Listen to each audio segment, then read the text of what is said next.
तो ये सीरीज का पार्ट 3 है और पार्ट 2 की डिस्क्रिप्शन में आपको लिंक मिल जाएगी। तो चलिए अब हम लोग कहानी को स्टार्ट करते हैं। तो पिछले पार्ट्स में हमने देखा कि अब शिन के साथ लू भी साकामोटो की दुकान पे काम करने आ जाती है, पर वो बहुत ही लेट से आया करती है, जिससे शिन उसको डांटता है। वो सामान को सही से सॉर्ट करके भी नहीं रख रही होती है और कहती है कि कस्टमर को जो चाहिए होगा वो ले लेगा। ये सब देख के शिन समझ जाता है कि लू ने आज तक कोई भी इस तरीके का काम नहीं किया होगा, जिसपे लू बताती है कि वो अपने पापा की हेल्प किया करती थी। वो बड़े बड़े गड्ढे खोद के उसके अंदर लाश दफनाया करती थी। ये क्या काम करती थी, बाप रे। अब शिन साकामोटो से कहता है कि हमें इस लड़की को जल्द से जल्द काम से निकाल देना चाहिए, ये लड़की दुकान का माहौल खराब कर रही है। अब साकामोटो दोनों को शांत कराते हुए बोलता है कि शिन, तुम्हें लू से इस तरह से बात नहीं करनी चाहिए और लू अगर तुम काम में लेट आती हो तो तुम्हें उसके लिए माफी मांगनी चाहिए। अब ये सब सुन के ये दोनों हैरान हो जाते हैं और सोचते हैं कि साकामोटो कभी इतना बोलता नहीं और बोलने को तो छोड़ो, ये इतना सोचता भी नहीं है। अब शिन को शक होने लगता है क्योंकि आज साकामोटो कुछ अलग ही लग रहा था। तभी गेट खुलता है और उसके अंदर से दूसरा साकामोटो दुकान में आ जाता है। दो साकामोटो को देख के लू और शिन दोनों हैरान हो जाते हैं। अब ये दूसरा साकामोटो चुपचाप अपनी सीट पे जाके बैठ के अखबार पढ़ने लग जाता है, यानी कि यही असली साकामोटो है। नकली साकामोटो उसे चाकू से मारने की कोशिश करता है, लेकिन असली साकामोटो उसके वार से बच जाता है। और तभी असली साकामोटो एक नाइफ निकाल के नकली साकामोटो के गर्दन पे रख देता है। शिन और लू अपने हथियार पीछे कर लेते हैं और तभी साकामोटो कहता है, बड़े दिनों बाद मुलाकात हुई। और वो नकली साकामोटो अपनी असली वाले रूप में आ जाता है। इस आदमी का नाम है नागुमो और इस आदमी के पास ये एबिलिटी होती है कि किसी का भी रूप बदल सकता है, लेकिन उसके साथ साथ शिन इसका माइंड में नहीं रीड कर पा रहा होता है। नागुमो अब इन दोनों को बुद्धू बनाने के लिए इन दोनों पर हंसने लग जाता है, जिसके लिए लू और शिन इसको इसका खर्चा पानी दे देते हैं। अब नागुमो इन्हें बताता है कि वो सामने वाले सुपरमार्केट में काम करता है और ये साकामोटो का एक अच्छा दोस्त होता है और ये सिर्फ 18 साल का होता है, लेकिन इनके सामने कोई भी सुपरमार्केट तो है ही नहीं। साकामोटो बताता है कि ये भी एक हिटमैन है और ये भी इसके साथ काम किया करता था और ये 27 साल का है, यानी इसने फिर से शिन और लू से झूठ बोला, लेकिन इसके बाद लू और शिन इसको दुगना खर्चा पानी देते हैं। फिर नागुमो साकामोटो को बताता है कि साकामोटो के ऊपर इनाम रखा गया है पूरे 1 बिलियन येन का। और शिन को ये बात झूठ लगती है, पर नागुमो कहता है कि ये सच बात है। JAA में ये बात कल ही डिसाइड की गई है। JAA का मतलब होता है Japan association of assassin. Nagumo Sakamoto से कहता है कि इनाम के बारे में अभी बहुत कम लोगों को पता है, पर कल तक ये बात सभी लोगों को पता चल जाएगी। और तभी एक आदमी पिज्जा डिलीवरी के लिए आता है, पर शिन उसके दिमाग की सारी बातें सुन लेता है, जिसमें वो साकामोटो को मारने के लिए आया होता है।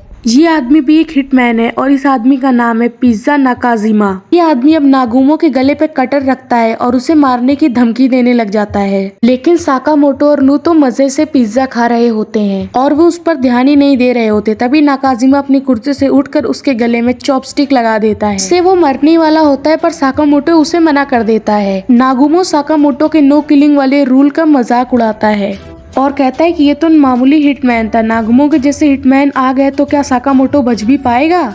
नागुमो कहता है कि वो तो मजाक कर रहा था और उसका ग्रुप इसमें दखलंदाजी नहीं देगा। असल में नागुमो द ऑर्डर्स नाम के एक हिटमैन ग्रुप का हिस्सा है, जिसमें वो लोग दूसरे हिटमैन्स को मारने का काम करते हैं और साकामोटो भी इस ग्रुप का हिस्सा रह चुका है। अब नागुमो जाने लग जाता है और साकामोटो उसे रोक के पूछता है कि उसके मरने से क्या ही फायदा हो जाएगा, पर नागुमो कहता है कि हमें इससे कुछ मतलब नहीं, हमें सिर्फ अपने मिशन करने से मतलब है। और रिटायर होने के बावजूद भी साकामोटो ने कई सारे माफिया ग्रुप्स की पिटाई की है, जिसके कारण कई लोगों की नजर उसके ऊपर पड़ चुकी है। ये पिज्जा वाला तो नूब था, लेकिन इसके बाद कई सारे पावरफुल लोग भी उसे मारने आएंगे और ये कह के वो उस पिज्जा वाले गाय को लेकर चला जाता है। शिन उसे रोकने की कोशिश करता है, पर वो गायब हो चुका था। शिन सोचता है क्या वो हमारे साइड था, पर लेकिन उस पिज्जा बॉक्स के अंदर एक कैमरा लगा हुआ था, जिसके जरिए हिटमैन का ग्रुप साकामोटो को देख रहा था। इस ग्रुप का नाम है डोंडेकाई। वो लोग बात करते हैं और कहते हैं क्या इस मोटे के ऊपर सच में 1 बिलियन येन का इनाम लगा है। इससे ज्यादा खतरनाक तो वो नागुमो लग रहा था। उनमें से एक आदमी कहता है कि हमें साकामोटो को कमजोर नहीं समझना चाहिए, आखिर वो द ऑर्डर्स का एक हिस्सा था। बाकी लोग कहते हैं कि ऑर्डर्स तो एक सुनी सुनाई कहानी थी, ऐसा नाम का कोई भी ग्रुप नहीं था। और वैसे भी साकामोटो को रिटायर हुए पूरे 5 साल हो गए हैं और उसे मारना भी इतना कोई मुश्किल नहीं होगा। तभी साकामोटो कैमरे की ओर गन पॉइंट करता है और कहता है अगर तुम लोग मेरा ऐसे ही पीछा करते रहे तो मैं तुम सबको नर्क की सवारी कराऊंगा। और इतना कह के वो कैमरे को शूट कर देता है।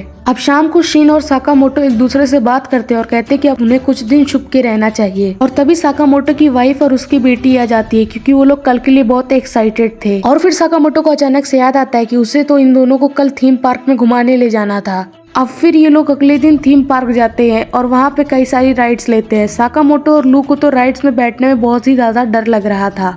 हाना कहती कि थीम पार्क बहुत ही बड़ा है और इसमें कोई शुगर बनी नाम का एक मैस्कॉट है जो कि उसे बहुत ही ज्यादा पसंद है और आज ये लोग बहुत ही ज्यादा मजा करेंगे। साकामोटो को चिंता हो रही होती है कि कोई और इसके ऊपर अटैक ना कर दे। अब शिन लू से कहता है कि उनका आज का मिशन साकामोटो को प्रोटेक्ट करना है और ये भी कि उनकी फैमिली अच्छे से एंजॉय कर सके। अब लू कहती है कि यहाँ तो इतने सारे लोग हैं तो हमें पता कैसे चलेगा कि कौन अटैकर है। और फिर शिन लू को बताता है कि अभी उनके आसपास कोई भी अटैकर नहीं, क्योंकि शिन अपने आसपास के 30 मीटर की रेडियस के अंदर लोगों का दिमाग पढ़ सकता है और अगर कोई मर्डर करने के इरादे से उसके पास आएगा तो उसे पहले पता चल जाएगा। अब लू शिन से कहती क्या तुम मेरा भी माइंड पढ़ते हो ठरकी कहीं के। शिन कहता है कि ऐसा नहीं, उसे माइंड रीड करने के लिए बहुत ही ज्यादा कंसंट्रेट करना पड़ता है, इसे किसी रेडियो का सिग्नल मिलाना। अब अचानक से शिन को पता चलता है कि उनके आसपास कोई दुश्मन आ रहा होता है और वो माइक के जरिए साकामोटो को इन्फॉर्म कर देता है। इस हिटमैन का नाम कूरी है जो कि सफाई वाला बन के आया था। लू हाना और एओई का ध्यान भटकाती है क्योंकि इन दोनों को इस सब के बारे में नहीं पता चलना चाहिए था। इसके बाद वो हिटमैन साकामोटो के पास आती है, उसके ऊपर हमला करने की कोशिश करता है, लेकिन साकामोटो उसी की पेन उसी की छाती में घुसा के उसका खेल खत्म कर देता है। लू और शिन उसकी बॉडी को तुरंत डब्बे में डाल के ले जाते हैं और इसके बाद ये लोग देखते हैं कि साकामोटो ने इस आदमी के ऊपर जानलेवा हमला नहीं किया था और ये आदमी बच जाएगा। अब एक दूसरा हिटमैन जिसका नाम तात्सु था वो ये सब दूर से देख रहा होता है और वो सोचता है कि साकामोटो के पास जाने से पहले उसे शिन का कुछ करना होगा। फिर उसके मन में एक आइडिया आता है कि वो कुछ सोचेगा ही नहीं तो शिन उसका माइंड कैसे रीड कर पाएगा।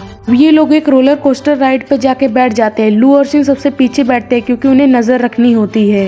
अब तात्सु भी इनके सामने बैठा हुआ होता है। शिन को तो नहीं पर लू को उसके ऊपर शक हो जाता है कि वो आदमी कुछ गड़बड़ लग रहा है। अब ये सब सुनकर तात्सु सोचता है कितना छुपने के बाद भी वो पकड़ा गया, जो कि ये सब शिन सुन लेता है और तुरंत साकामोटो को बता देता है। तात्सु अब साकामोटो के ऊपर गोली चला देता है पर वो गोली साकामोटो के चश्मे से जाकर टूट जाती है, यानी उसने बुलेट प्रूफ चश्मा पहना हुआ होता है। अब शिन रोलर कोस्टर से जंप मार के तात्सु को लेकर रोलर कोस्टर से नीचे कूद जाता है और वो दोनों पटरी पे जाके गिरते हैं। शिन तात्सु से कहता है कि आज साकामोटो का छुट्टी का दिन है और वो ओवर टाइम कर रहा है और वो लड़ने को तैयार हो जाता है। तभी उनके पीछे से रोलर कोस्टर आता है और दोनों जन जंप कर देते हैं, लेकिन इसी समय तात्सु शिन के ऊपर 2 चाकू खींच के मारता है, जिनमें से एक उसकी टांग पे जाके लग जाता है और शिन को पता चलता है कि इन चाकू के ऊपर जहर लगा होता है और शिन को दिखना कम हो जाता है। और फिर तात्सु शिन से कहता है कि ये जहर उसने खुद ने बनाया होता है और वो कहता है कि उसने साकामोटो की आंखों में मौत का डर देखा है और जब इंसान अपनी मौत से डरने लगता है तो वो कमजोर होने लग जाता है। और फिर शिन कहता है कि साकामोटो मौत से इसलिए डरते हैं क्योंकि वो अपनी फैमिली को प्रोटेक्ट करने के मिशन में है, जिसके लिए वो कुछ भी कर सकते हैं। रोलर कोस्टर फिर से इनकी तरफ आता है पर इस बार शिन उसके ऊपर से जंप नहीं करता है बल्कि उसके जरिए तात्सु तक आता है और अब वो लोग रोलर कोस्टर पर लड़ने लगते हैं। शिन को कुछ दिखाई नहीं दे रहा होता है इसलिए उसको लड़ाई करने में तकलीफ हो रही होती है। तभी शिन हाना का माइंड रीड करता है और देखता है कि वो सोच रही होती है कि हनी बनी का शो देखने में मजा आएगा और फिर वो तात्सु को पकड़ के रोलर कोस्टर से नीचे छलांग लगा देता है और वो दोनों शुगर बनी वाली स्टेज पे जाके गिरते हैं जहाँ पे नाटक चल रहा होता है, जहाँ पे शुगर बनी गुंडे को हरा देता है। शिन अब शुगर बनी की कॉस्ट्यूम पहन लेता है और तात्सु से लड़ने लगता है। सभी लोग शुगर बनी के लिए चीयर अप करने लगते हैं। शिन अब तात्सु की बहुत बुरी तरीके से धुलाई करने लग जाता है और तात्सु समझ नहीं पाता कि ये बिना देखे भी कैसे इतने अच्छे से लड़ रहा है। अब हम लोग देखते हैं कि ऑडियंस में साकामोटो फैमिली भी बैठी हुई होती है और साकामोटो अपने माइंड से शिन को सारी इंस्ट्रक्शन बता रहा होता है कि कब उसे कौन सा पंच और कौन सी लात मारनी होती है। यही रीजन था कि शिन बिना देखे तात्सु से इतना अच्छा लड़ रहा होता है। साकामोटो की बात सुन के शिन तात्सु की बैंड बजा देता है बिना अपनी आंखों से देखे हुए और फिर सभी लोग शुगर बनी के लिए तालियां बजाते हैं। उन्हें ये तो पता भी नहीं था कि ये लड़ाई रियल में हो रही थी। यहीं पे इस सीरीज का पार्ट 3 भी खत्म हो जाता है। I hope you like this video, तो प्लीज लाइक शेयर सब्सक्राइब करना मत भूलना।